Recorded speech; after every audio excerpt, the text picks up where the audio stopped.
I preferred strangulation in killing my victims because I enjoyed seeing them lose consciousness in my bare hands.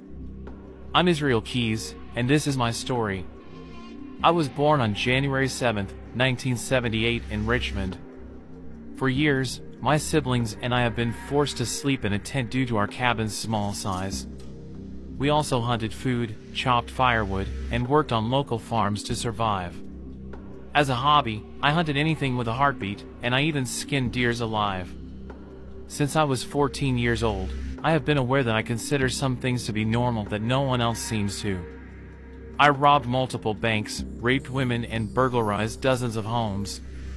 After my time in the army, I began my murdering. The town I lived in was just so boring.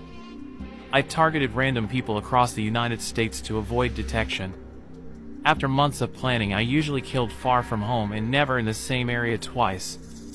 I took extraordinary actions to avoid detection. Once I flew to Chicago, rented a car to drive 1,000 miles to Vermont. There I used a kill kit that I placed there 2 years earlier for a murder.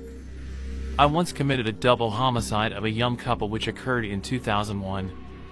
I beat the male to death, fatally strangled his girlfriend, and buried them both. On June 8, 2011, I killed an old couple. I broke into their home and tied them up before driving them to an abandoned farmhouse, where I shot the husband before sexually assaulting and strangling his wife.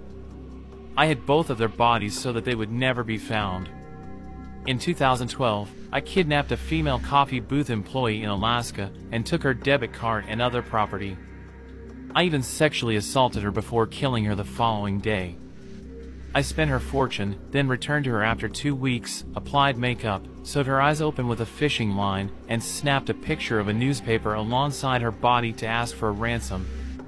After this, I dismembered her body and disposed of it in the lake. In an interview, I once talked about how I studied every serial killer that was ever written about and that I particularly liked Ted Bundy. I was arrested on March 13, 2012, after the police tracked my withdrawals from her account. I wanted to avoid publicity for my daughter's sake, so I cooperated and confessed to some of my crimes. In 2012, I ended my own life with a razor blade in my prison cell.